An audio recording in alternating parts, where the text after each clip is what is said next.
অনেক দিন যাবৎ আমার গোলাপ গাছগুলোতে কোনো রকমের কীটনাশক স্প্রে করা হয় না। তাই আজকে গোলাপ গাছগুলোতে ভার্টিমেক স্প্রে করব। যে কোনো কীটনাশক ব্যবহার করার আগে কিন্তু ঝাঁকিয়ে নিতে হয়।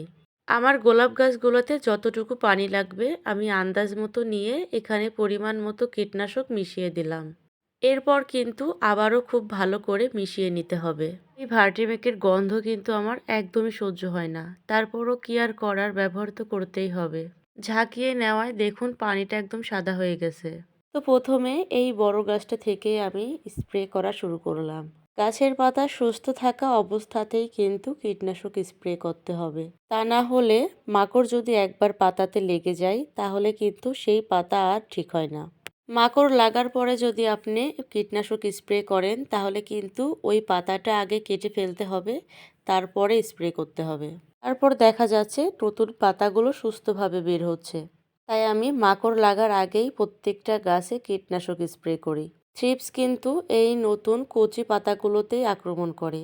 তাই নতুন পাতা বেরোনোর সাথে সাথেই কিন্তু কীটনাশক স্প্রে করে দিতে হয়। আমি এখন নতুন পুরাতন সব গাছগুলোতেই কিন্তু কীটনাশক স্প্রে করে দিব। এই গাছটা হচ্ছে কিছুদিন আগে গিফট পাওয়া সোলারিয়া গাছ।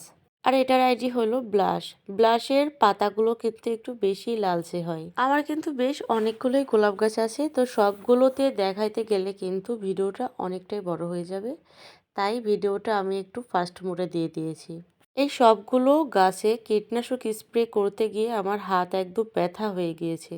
এই জন্যই কিন্তু অনেকদিন আলসেমি করে গাছগুলোতে কীটনাশক দেওয়া হয় না। আজকে সব আলসেমি ভেঙে গাছগুলোর একটু যত্ন নিতে আসলাম।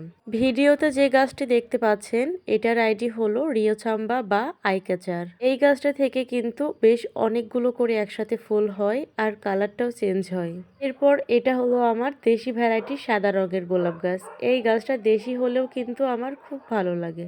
সব শেষে আমার এই বোম্বাই মরিচ গাছটাতেও একটু কীটনাশক স্প্রে করে দিলাম।